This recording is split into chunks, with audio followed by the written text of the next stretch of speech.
this is going to be the review questions for Chapter 12, Chemistry. And I won't be doing all of the review questions. There are 18 of them. I'm just going to be doing the ones that are basically problems and the types of things that would be on the test for Chapter 12. So I'm going to start with number 3, and number 3 is giving you the chemical formula for different substances, and you are asked to give the oxidation state for each atom. So the first one is this.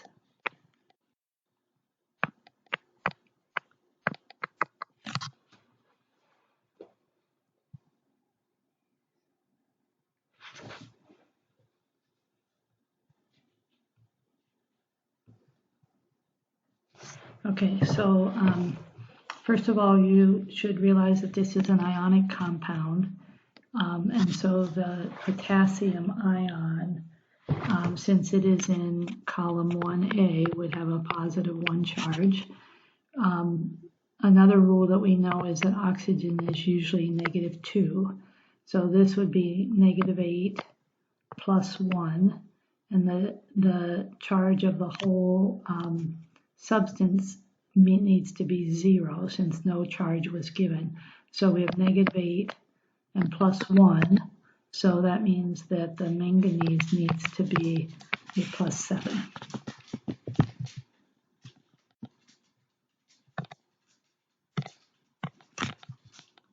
Okay, so it was 3A. 3B is SeF2. So looking at the rules, we are told that the oxidation state for fluorine is negative 1. So that gives us negative 2 here since there are 2 fluorines. And again, the rule number 2 tells us that, it tells us that the sum of oxidation states must equal the total charge. So this substance doesn't have a charge, so it's 0. So that means that the Se needs to be positive 2.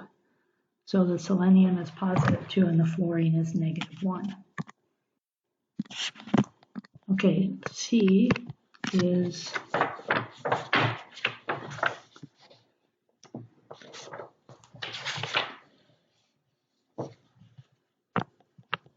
Cd.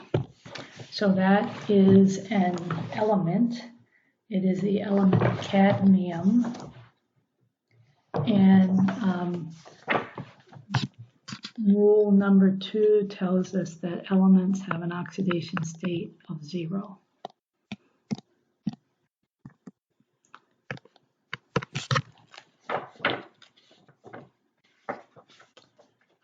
D is CH3Cl.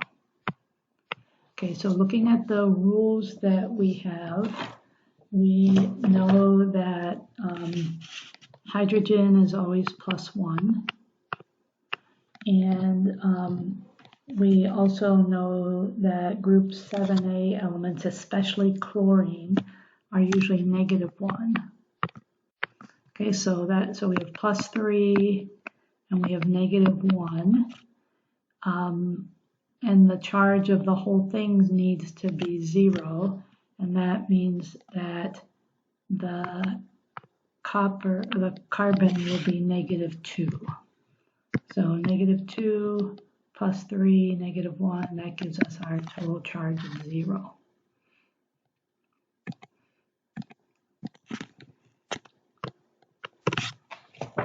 Next one is Ca3PO4, and there's 2 of those. Okay, so this is ionic, so calcium is in row 2A, so it's going to have a charge of positive 2. So that gives us positive 6. And then we know that oxygen is negative 2. So this is negative 2 times 4, which is 8. Negative 8 times 2 would be negative 16. So we have positive 6 and we have negative 16. So we need positive 10 more. So if the phosphorus is positive 5 times 2, that's positive 10. So the calcium is plus 2, the phosphorus is plus 5, and the oxygen is negative 2. So that 16 minus 16 gives us our total charge of 0.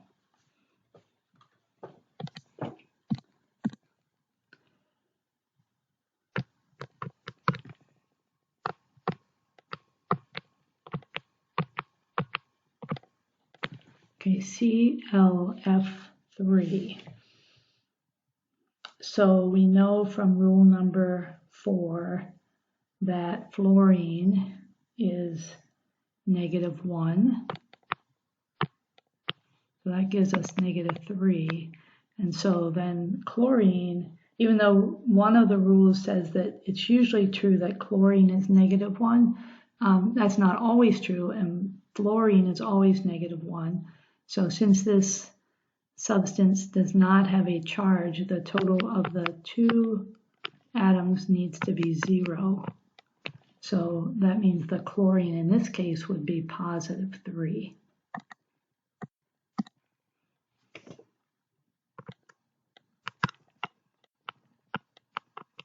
Okay, so P4, this is a homonuclear molecule.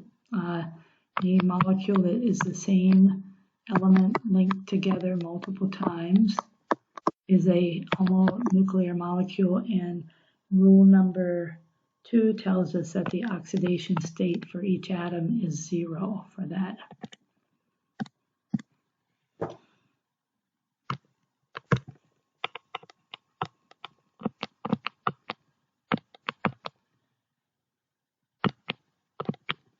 Okay, so looking at this one, the first thing you'll notice is that the substance has a positive 1 charge. So the sum of the atoms needs to be positive 1. Okay, so then if we look at the rules that we know that hydrogen is always positive 1. So that gives us a positive 4. So that means that if nitrogen is negative 3, then negative 3 plus 4 will give us that positive 1 charge. So the nitrogen is, its oxidation state is negative 3, and the oxidation state of hydrogen is positive 1. Okay, let's go on to number 2. So number 2 says that you are supposed to determine whether it is a redox reaction, and if it is, what is being oxidized, what is being reduced, and then what is the oxidizing agent and what is the reducing agent. So number 4A is this.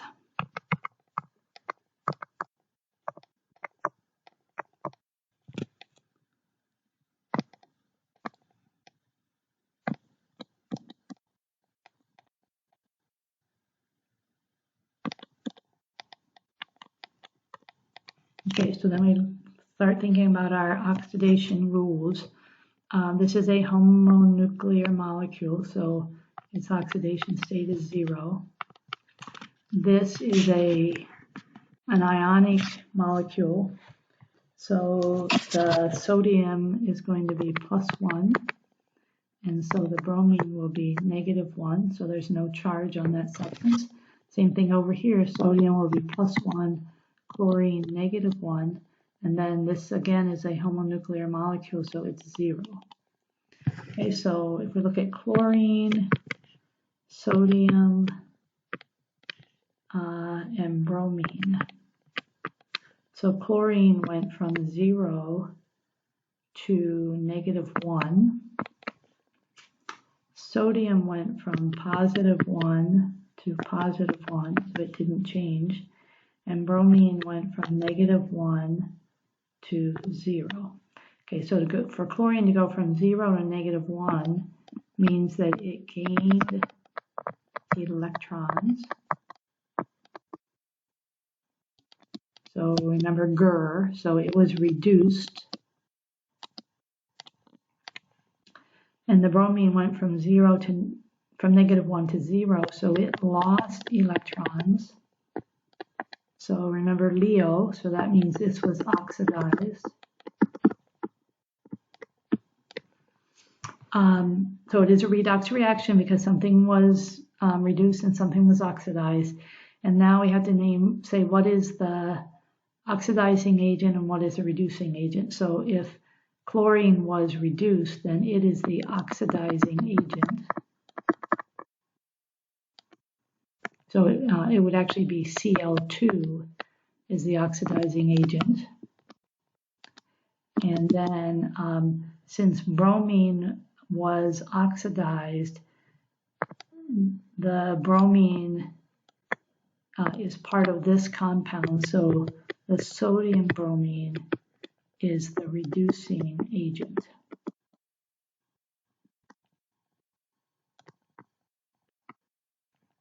Okay, so that is number 4A. Number 4B.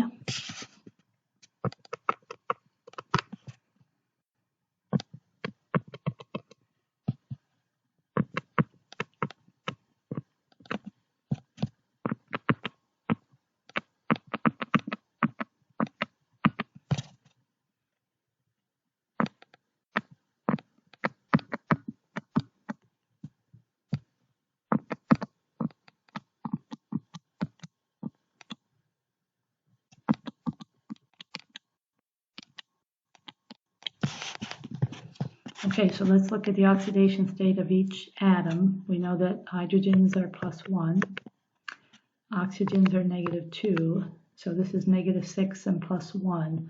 So that means the nitrogen has to be +5 because that substance doesn't have a charge. Hi, we know hydrogens are +1, that means the iodine has to be -1. NO, oxygen, the only rule we can use is oxygen is usually -2, so nitrogen will be +2. This is a homonuclear molecule, so it's 0. And then for the water we know hydrogen is +1, so that gives that with 2 hydrogens you have +2, and the oxygen is -2, so that water molecule does not have a charge.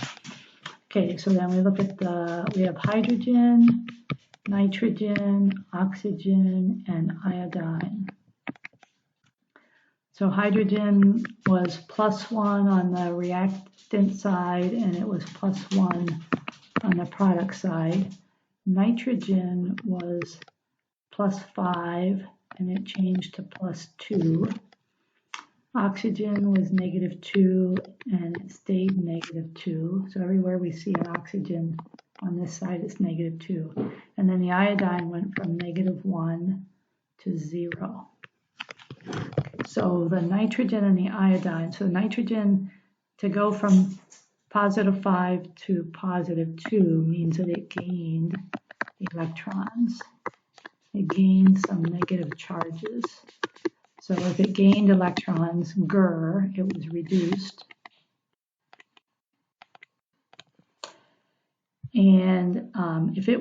And then iodine, if iodine went from -1 to 0, that means that it lost electrons. So Leo, so it was oxidized. So then since nitrogen was reduced, the oxidizing agent is where the nitrogen was. So HNO3 is the reducing agent. And since iodine lost an electron and was oxidized, then, I'm sorry, this is oxidizing agent, mistake there. So it was reduced, so this is the oxidizing agent. And this was oxidized, so the iodine is part of this, so HI is the reducing agent.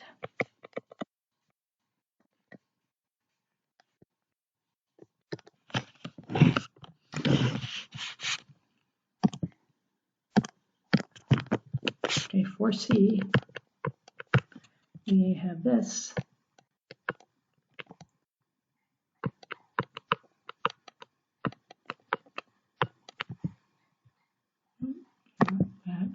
Down here.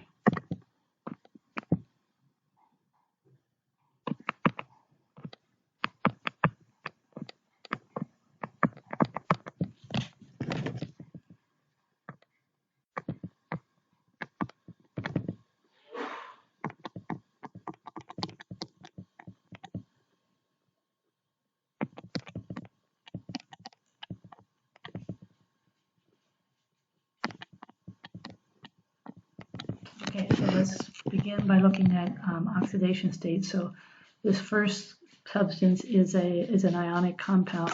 So magnesium will have the charge it will have its charge. It's in row 2A, so it's going to be a positive 2. And then we know that usually oxygen is negative 2. So what we have here is we have positive 2, and then we have negative 2 times 3, which gives us negative 6, but there's 2 of those, so that's negative 12. So we need this whole thing to have a charge of 0, so we need 10 out of the nitrogen, and there's 2 nitrogens. So each nitrogen will be positive 5. So now we have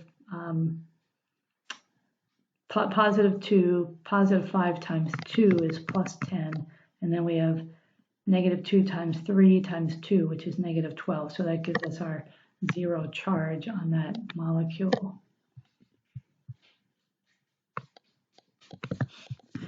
Okay, then over here, this is also ionic. Sodium is in row 1A, so it's positive 1. We know that hydrogen is positive 1, so that's positive 2. And we know that oxygen usually is negative 2, and that gives that substance an overall charge of 0. Okay, so magnesium, positive 1, it's an ion. We know that hydrogens are positive 1. So that's positive 2 plus 1 is positive 3. Oh, magnesium, I'll back up on that. Magnesium is positive 2. I realize that was, okay, so magnesium is positive 2. The hydrogens, there's 2 of them, so that's going to be positive 2. So from the oxygen, we need a negative 4 to get a charge of 0. So each of those oxygens will be negative 2. There's 2 of them. So negative 2 times 2 will be negative 4. Okay, so that gives us our overall charge of 0 for that substance. And then the sodium will again be positive 1. The oxygens will be negative 2. So negative 6 plus 1. So that means the nitrogen needs to be plus 5. Okay, so then we look at each one. We had magnesium, nitrogen, sodium, and oxygen. So magnesium was plus 2, and over here it was plus 2. Nitrogen was plus 5, and over here it's plus 5. Sodium was plus 1 and plus 1. And oxygen is negative 2. Every place we see oxygen on the product side, it's also negative 2. So this is not redox.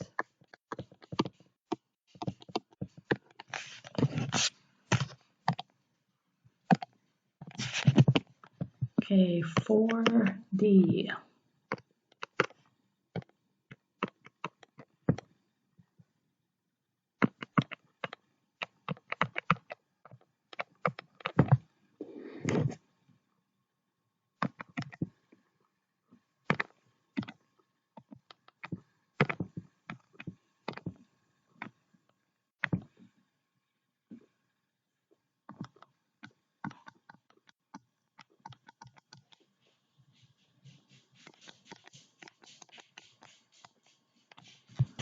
Okay, so let's look at the oxidation state for each atom. This is an element, so it's going to be 0.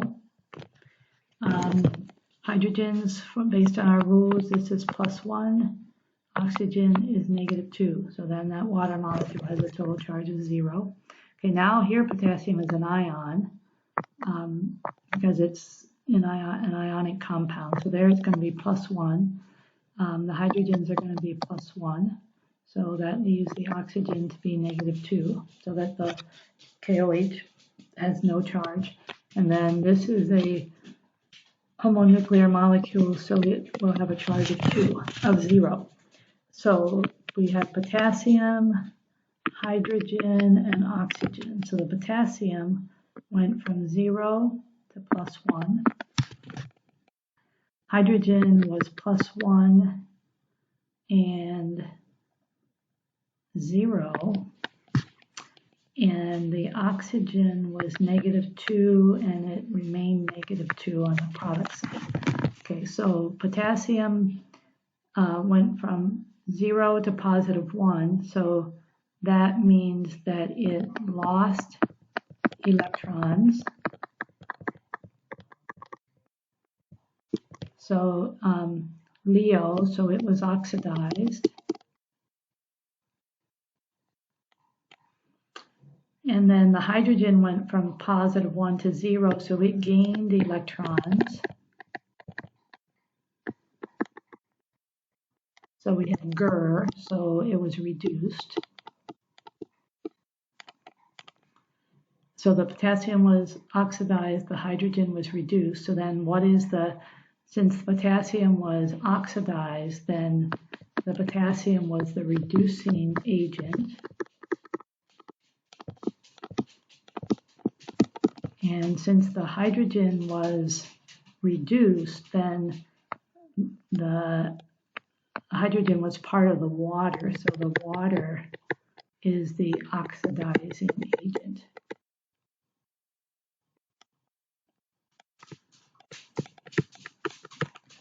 Okay, so that's number 4D.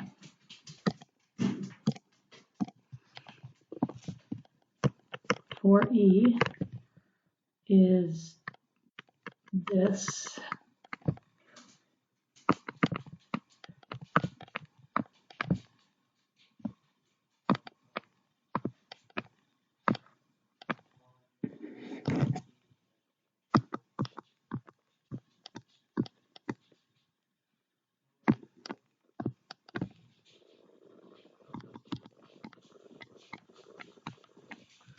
Okay, so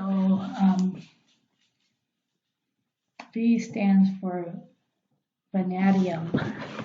Okay, so iron, this is an element, so it's going to be 0.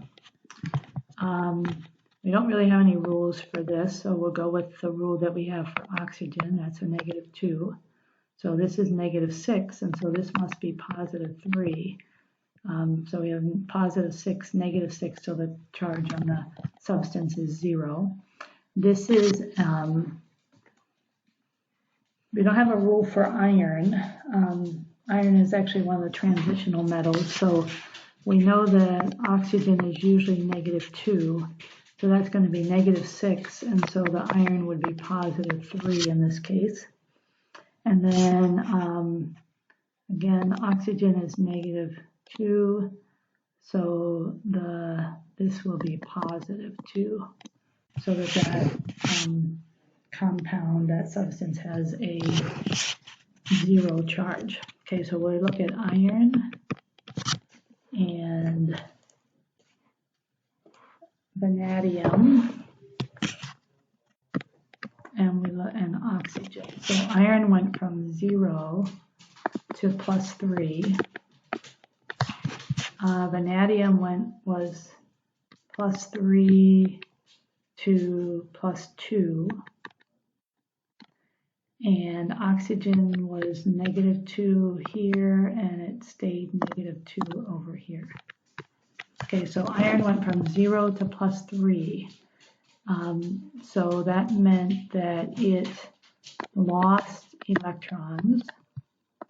So Leo. So it was oxidized.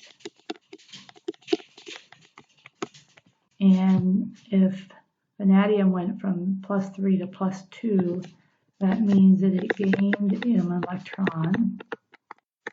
So it was reduced. So this is a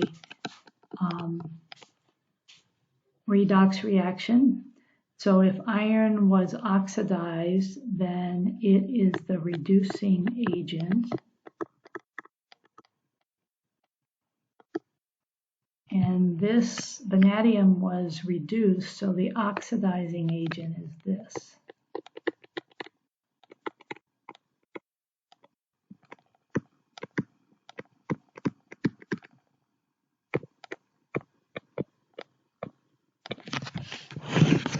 Okay, so that is it for number 4, determining whether it is a redox reaction. Okay, now we're going to skip down to number 7. So what number 7 tells us is that one side of a galvanic cell goes from iron +3 and it becomes iron. So if it goes from +3 to 0, because this is an element, that means that it gained electrons. And we know that in a galvanic cell, it's the cathode that gains electrons, and it's the anode that gives up electrons, loses electrons. So question number A says, is this the anode or the cathode? Will it be the cathode? The second question says, are the electrons flowing toward this electrode or away from it? So the side that is gaining electrons, remember those are flowing from the anode through the wire to the cathode. So the electrons will be flowing toward the cathode side. And then question C says, is in the salt bridge, are positive or negative ions going to flow toward that side? So remember that as the cathode gains more and more electrons, it's going to become more and more negatively charged. And so what the salt bridge will do is that it'll provide some positive charges over there to keep this from becoming overly negatively charged and to keep the flow of electrons coming. So the cathode would be, there would be positive ions that are flowing toward that side.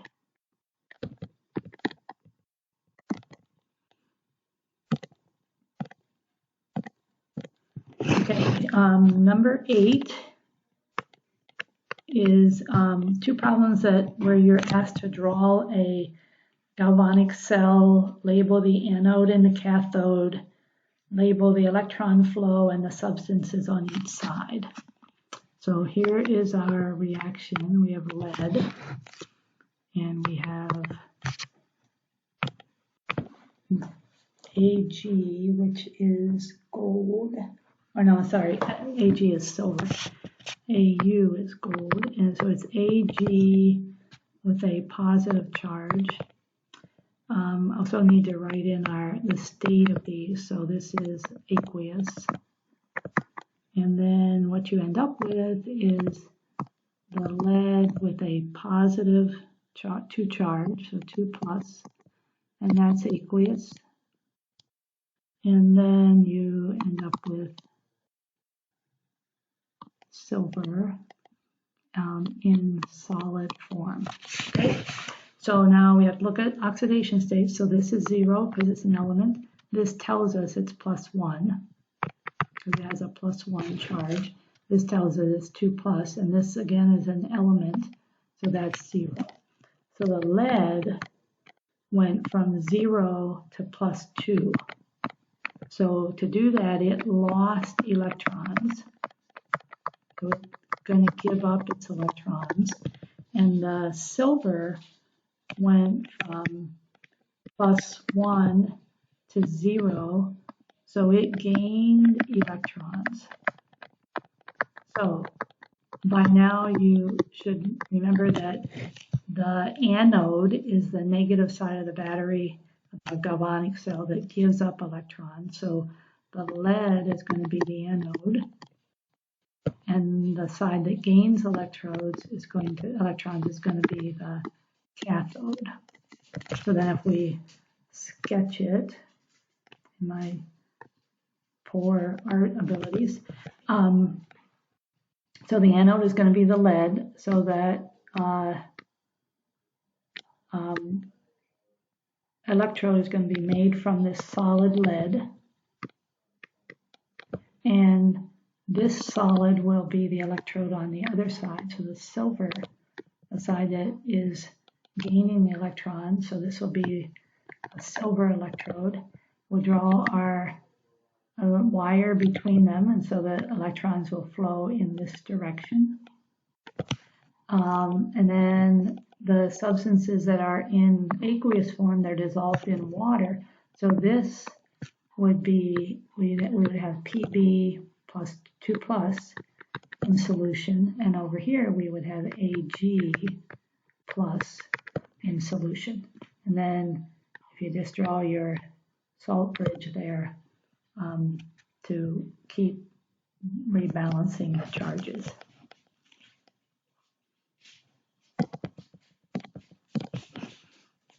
Okay, number 8b.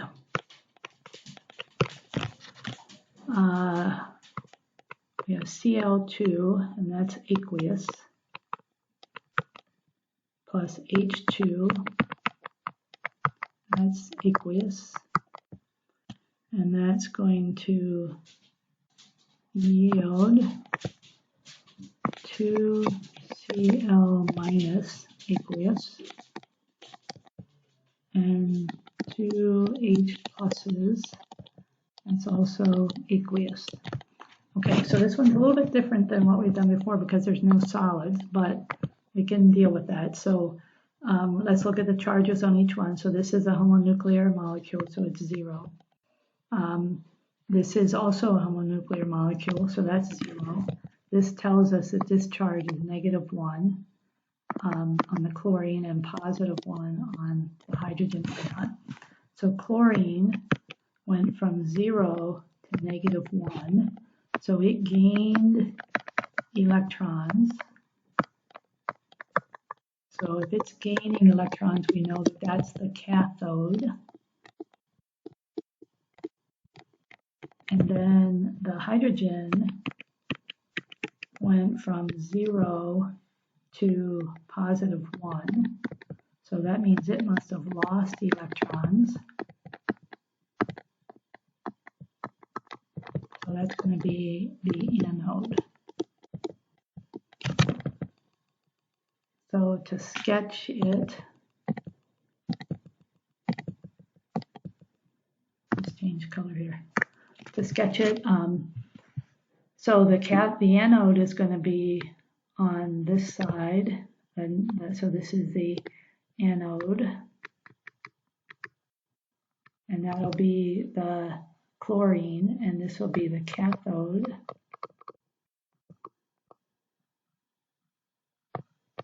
I'm sorry, the anode is the hydrogen and the chlorine is the cathode. So since there's no solid, anything can be, you can use anything for the electrode, so you don't need to label that. And then dissolved in solution for the anode would be the H2 and the, so you'd have H2 dissolved in solution, and you'd also have the H pluses dissolved in solution. And for the cathode, you'd have the Cl2, and you'd also have the Cl minus. Okay, and then if you want to show the flow of electrons, they would flow in this direction, leave the anode, and go toward the cathode. And then just draw your salt bridge in there. Okay, so that is 8b. The side that loses electrons is the anode. The side that gains those electrons would be the cathode. Okay, then number 9. There's 2 parts to number 9. So we have this.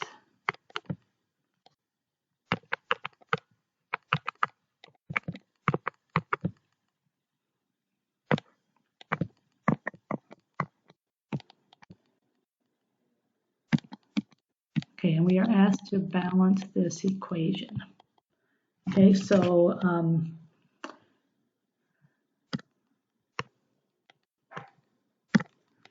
right now this it's not balanced with respect to atoms. So let's start by doing that. So since we have 2 iodines here, let's put 2 there. And now if we look at the total charges, we have -2 here and we have +1 there. So that's a total charge of -1. And this is 0 and this is 0. So this side is 0. So that it's not balanced for charges. So let's see what happened to each of the atoms. So iodine went from -1 to 0. Okay, that's 0. This is -1. And the Ag, which is the silver, went from +1 on the reactant side to 0. Okay, so to go from -1 to 0 means that it had to lose an electron.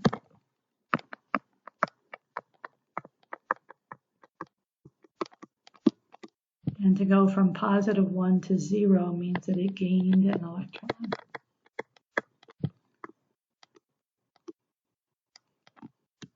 Okay, so the iodine is going to lose an electron, but there's 2 of those. And so in order to lose those 2, you're going to have to, those are going to be accepted by these. And if we make 2 of those, then to balance the atoms, we have to balance it like that. So now if we look at the charges, we have -2 here, and we have +2 here, 2 plus +1. So that's +2. So the total charge on this side is 0. And the total charge over here is also 0, because these are both, this is homonuclear molecule, it's 0, and this is an element, it's also 0. So now it's balanced, and it's balanced for both atoms and also charges. So I'll go ahead and rewrite this down here.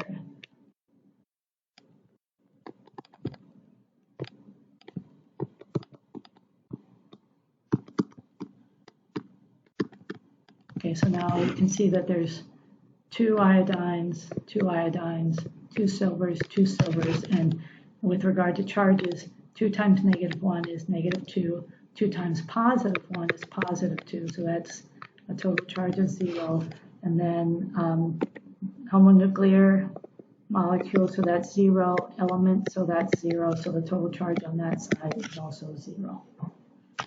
Okay, number 9b.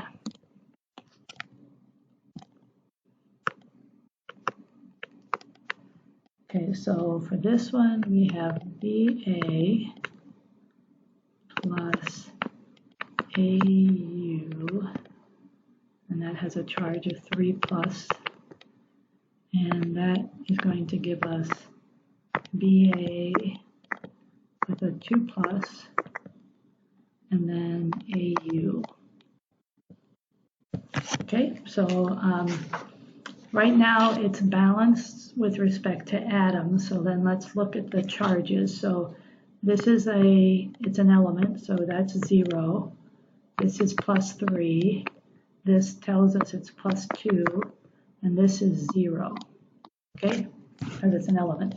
So BA went from 0 to +2. So to do that, it had to lose 2 electrons. And the silver, the AU is gold, sorry. AU is gold, yes. It went from a +3 to a 0. So in order to do that, it had to gain 3 electrons. So for this one, we're going to find that the least common multiple is 6. And we can't change the charge on these two. So between the gold and the barium, we just have to get a charge of 6 on each side. So since this is +3, if I have 2 of those, 2 times +3, that now makes that a charge of +6. So 0 and +6, that side is +6. And since this has a charge of +2, if I have 3 of those, that gives that a charge of +6. And this is 0, so the total charge on both sides is +6. And now we just have to balance out the atoms. So I have 2 golds here, so I need to put 2 golds there. I have 3 bariums there, so I need to put 3 there. So the answer then is this.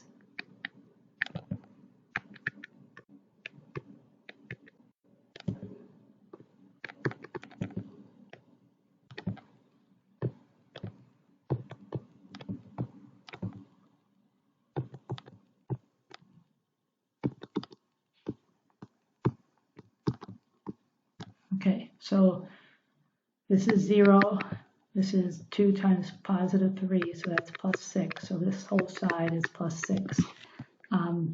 3 times +2, so that's +6, and this is 0.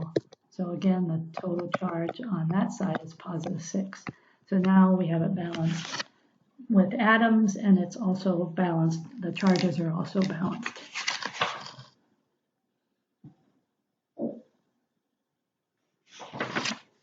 Okay, so that is all I'm going to do for chapter 12.